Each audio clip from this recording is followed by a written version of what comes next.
Good morning, everybody. Welcome to Beginner Yoga Part 3. So today's video, we are going to dive into just some of the lingo that you're going to hear in a yoga class and what does that really mean and just some of the basics. So I apologize for wearing black. I've got black furniture, a black door. I'm not in my yoga studio because I'm still recovering from my hip surgery. So I had to kind of just navigate a good place in my house that has fairly good lighting. Okay, so one of the first things you're going to hear in a yoga practice is the teacher is going to say, find a comfortable seat. Okay, so what does that look like for your body? You're going to see people sitting cross-legged, like crisscross applesauce. You might see some people with their legs out straight. You can see some people with their legs out wide.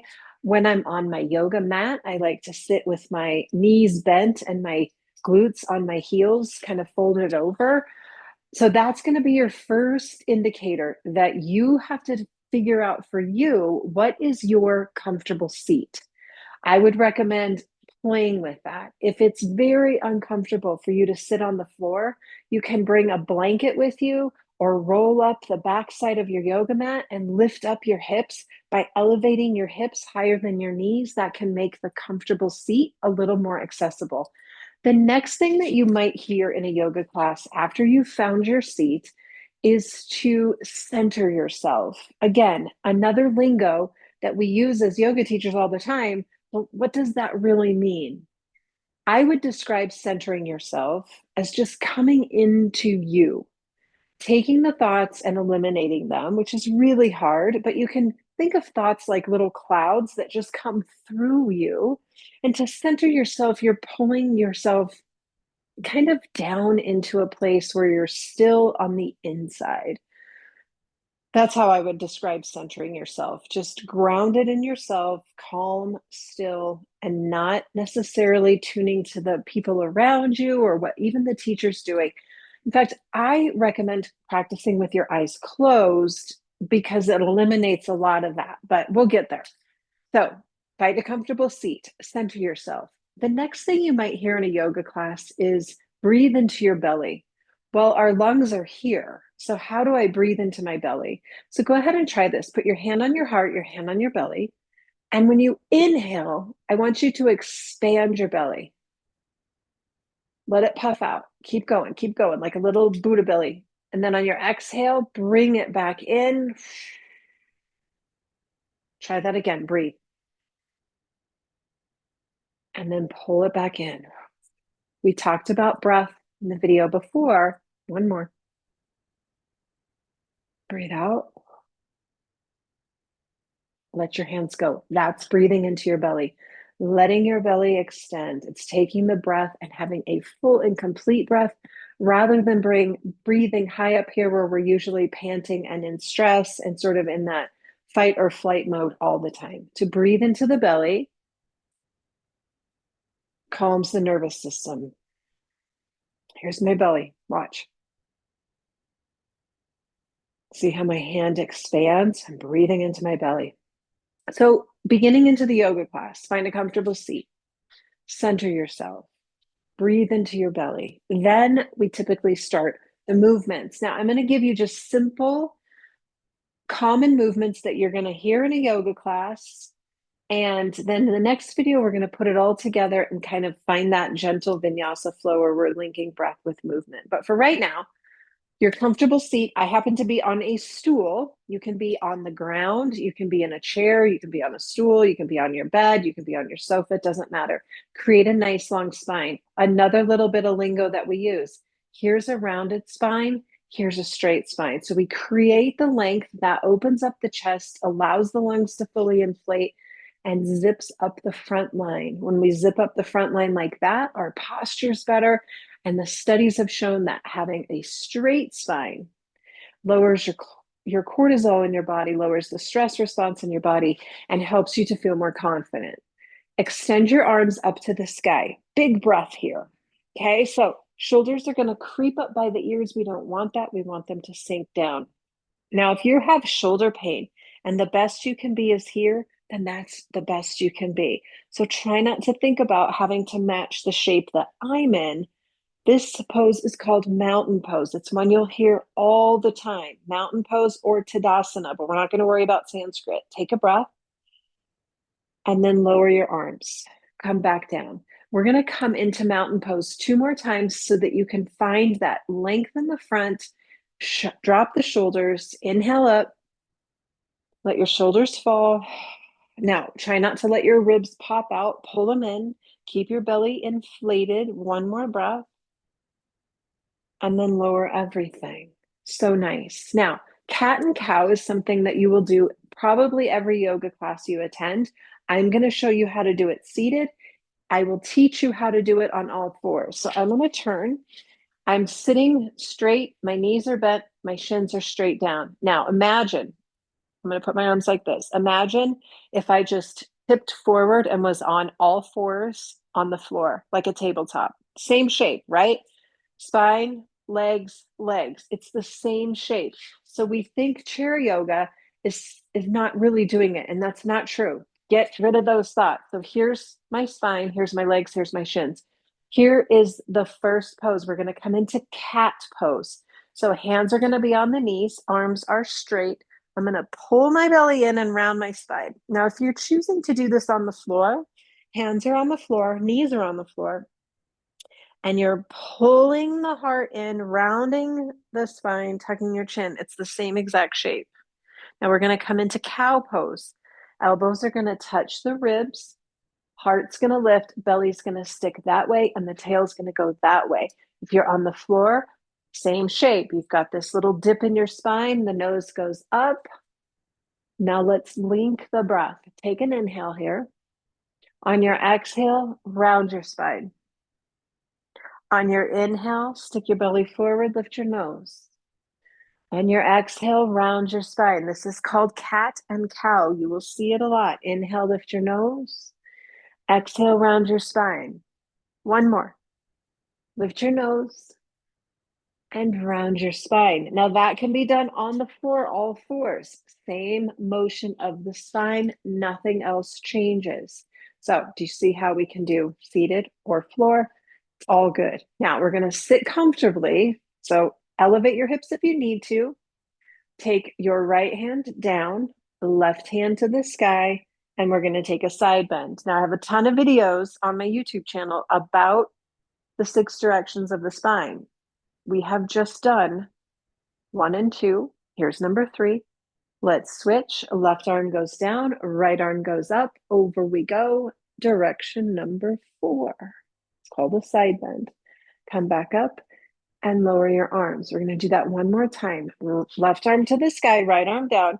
Exhale over. Inhale up. Exhale down. Right arm goes up. Over we go. Come back and lower it. Hook your hands together. You could be standing or seated. We're going to spin to the right. Take your eyes past your right shoulder. Come back around, spin to the left, look past your left shoulder, come back around and lower your arms. Those are the last two directions of the 6 directions of the spine. So we have cow, cat, bend, bend, spin, and spin. Those are the fundamental directions of the spine, and they have to be in every yoga class. If they're not, the teacher's missing something. Take your left arm and cross it over your right knee. Take a big breath, get long through your spine. We're going to spin to the right. You can hold on to the chair behind you. If you're sitting on the floor, simply sit, twist to the right. Right hand goes behind you. Come back around, left hand across. Inhale up, exhale, and spin. Come back around. Okay, so it's just another way that we can twist. I'm going to teach you how to come into a forward fold that is mindful and deliberate. If you have back pain, knees are going to be bent. Even if you're standing up, you're going to softly bend your knees. We don't want to have this idea that we have to touch our toes, so we're going to strain really hard to get there and keep our legs super straight, and that pulls the hamstrings, pulls the back of the knees. We're not going to do any of that. Let's first find mountain pose. And then I want you to just spill over your body. You are going to do this. Lay the belly on your knees. Tuck your chin, bring your hands down. You don't have to go far. And then slowly roll back up. Now you can touch your toes if that works in your body, but keep your knees bent. Inhale up. Exhale, spill. Inhale and rise. Okay, super simple. Now I'm modifying this greatly because I have certain precautions that I can't go further than I probably just was. Probably shouldn't have even gone that far. All right, so we have the directions of the spine. We have the forward fold.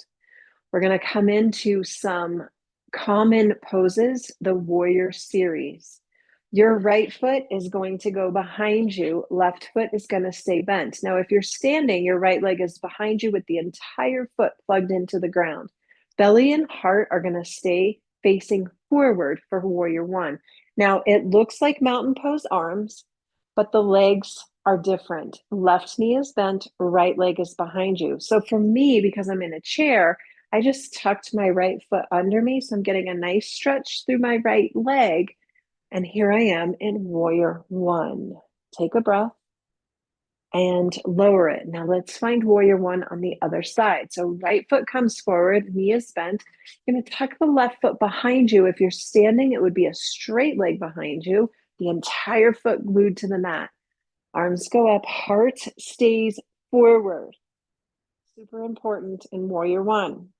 Take a breath, lower your arms. Let's come into warrior two.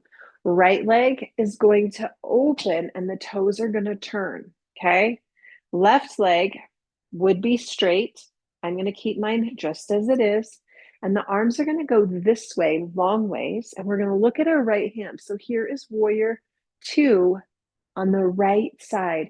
Now peek down at your right big toe. If you cannot see it, it's likely the knee is coming in, which means you have a very tight inner thigh. So you're going to open up the right leg, peek down till you see your toe, and hold warrior two. Now, just to be fancy, we're going to find a reverse warrior. Flip your right hand, reach your right arm to the sky, lower your left. It's called peaceful warrior or reverse warrior. You'll see this a lot. Come back to warrior two. Now, lower your arms. If I were in a standing posture of warrior two, my left leg would be at a diagonal. Here's my leg. It would be like that. Okay, so right knee is bent, left leg is down there straight. Not able to do that, but I can still find warrior two. Flip your right hand, reverse your warrior, come back to warrior two. Feels nice in the body. One more. Flip it, reach it, come back to warrior two, and lower your arms. Right leg comes back. Let's do the other side. You will, I won't. Left knee is going to open.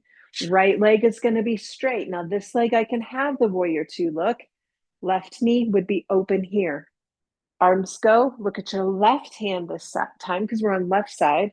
Left hand flips. Reverse your warrior. Feel that? Right through here. Come back to warrior two. Look at your hand. Reverse your warrior. Should feel nice. We're getting a side bend here. 6 directions of the spine is happening. One more. Reverse your warrior. Come back and lower your arms. Return to that comfortable stand of mountain pose or a comfortable seat of mountain pose. Now, oftentimes you'll hear the word drishti in a yoga class. A drishti is simply where your eyes are going. Okay, so when I cue you to look at your right hand in warrior two, that becomes your drishti. You're not analyzing the age spots on your right hand or the wrinkles or what your jewelry is. You're just simply gazing. It's called a drishti. Now, tree pose is another one that you're going to see a lot in a yoga class. Let's try tree pose. Hands seal together by connecting right side, left side. We create a mudra, which tells the body to be still because we're bringing both sides together into one. Now, our left leg will be our standing leg. You can do this seated or standing. Shift the weight into the left leg. Lift your right. Hold. Now, if you're standing, you're balancing. If you're sitting, you're balancing. There's no difference here. Open up your arms, grow your pretty tree, grow your branches, lift your right knee, hold and breathe. Often when we're standing or sitting on one leg, we want to hold the breath, take a full breath, and return the hands and return the leg. And the other side, we always have to do both sides so that we're balanced. And that's that hatha. Remember, left side, right side, sun and moon, on and off. Inhale, exhale. Hands seal together. Now I'm not going to be able to lift my left leg. So I'm going to have my strong right leg as my standing tree trunk. I'm simply going to lift my heel off the mat or off the floor. And that is enough for me today. Open up your branches. Hold here. Take a breath. Return the hands and return the foot. Take a breath. Empty the breath. Now, after several rounds of a sun salutation, which I will show you next, you'll do some warrior series. You'll come into some standing work. You're doing the reverse warrior, the warrior two, warrior one, maybe tree pose, maybe some variations of tree. And then you will typically come back down to the seat or to the floor, and you will close up, do some sort of closing postures, take some spinal twists, laying on your back, drop your knees to the right, laying on your back, drop your knees to the left. Super great. Maybe some happy baby where you grab the bottoms of your feet and bring them up towards the sky. And then we slip into our final pose. But before we do that, let's do a sun salutation. Now I'm going to add the legs in here, even though I'm choosing to sit. I'm going to add the legs. So we're going to create the tall spine. Standing would be standing tall. Seated like me, you're going to be sitting tall. We're going to inhale up to that mountain pose. On your exhale, you're going to spill forward into a forward fold. We're going to rise up just halfway. Hands to the knees or the shins, come up halfway. Fold again.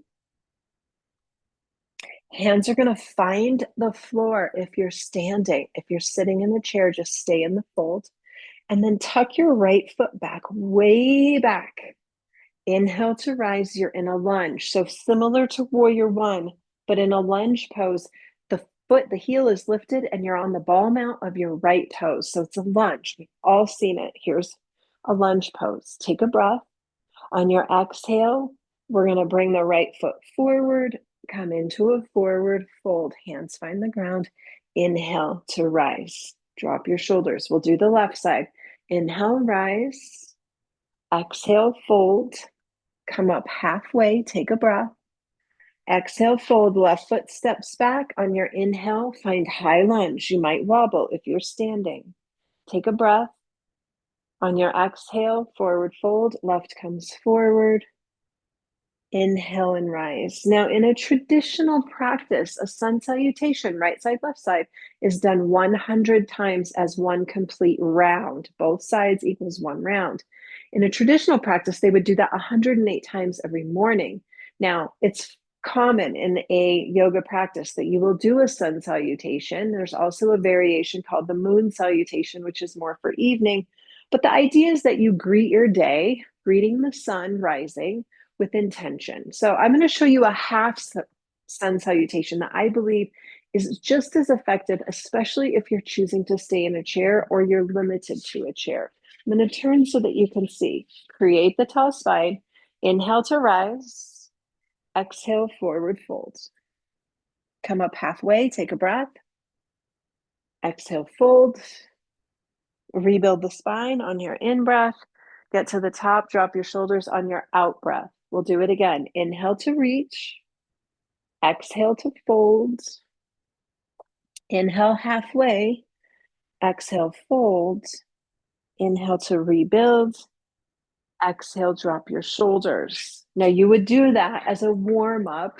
Then you would come into the warrior series, the little reverse. You come into your standing balance, and there's a basic overview of a basic class. Now, to finish a yoga class, typically the teacher will say you're on your backs or you're in a chair. You can do Shavasana in a chair. Shavasana simply means relaxation pose where we quiet down everything. The idea is that we return our body to a place of being where there's no demands, no expectations, we're basically nothing. It's often also referred to as corpse pose, which simply means we die a little bit at the end of a practice. We simply let go. We don't die, but we let go. So, corpse pose, not my favorite terminology for this. It's more to me where we surrender, we take a big breath and we just let our body go, especially if we've been practicing for 55 minutes. We're ready for that release. Okay. So in Shavasana, typically the thoughts come flooding in because the minute you're still and you're not being asked to do anything, every to do list you've ever had, every worry you've ever had comes in. And that's where we have the tool of returning to our breath, our affirmation practice, our intention, and maybe a shavasana is 3 to 5 minutes. So you're laying on the mat or sitting in a chair softly with eyes closed for 3 to 5 minutes, which doesn't sound like long until you're there. And so I would invite you, especially as a beginner, when you have your eyes closed and it's uncomfortable and you're in a class and there's 30 other people, or maybe you're practicing at home, which is great, but you hear the noises of maybe the washing machine finished its cycle. Can you hear the washing machine in your home practice and stay present in your body? Can you hear the door slamming of somebody coming and going and stay present without thinking, where are they going? Did they remember their whatever?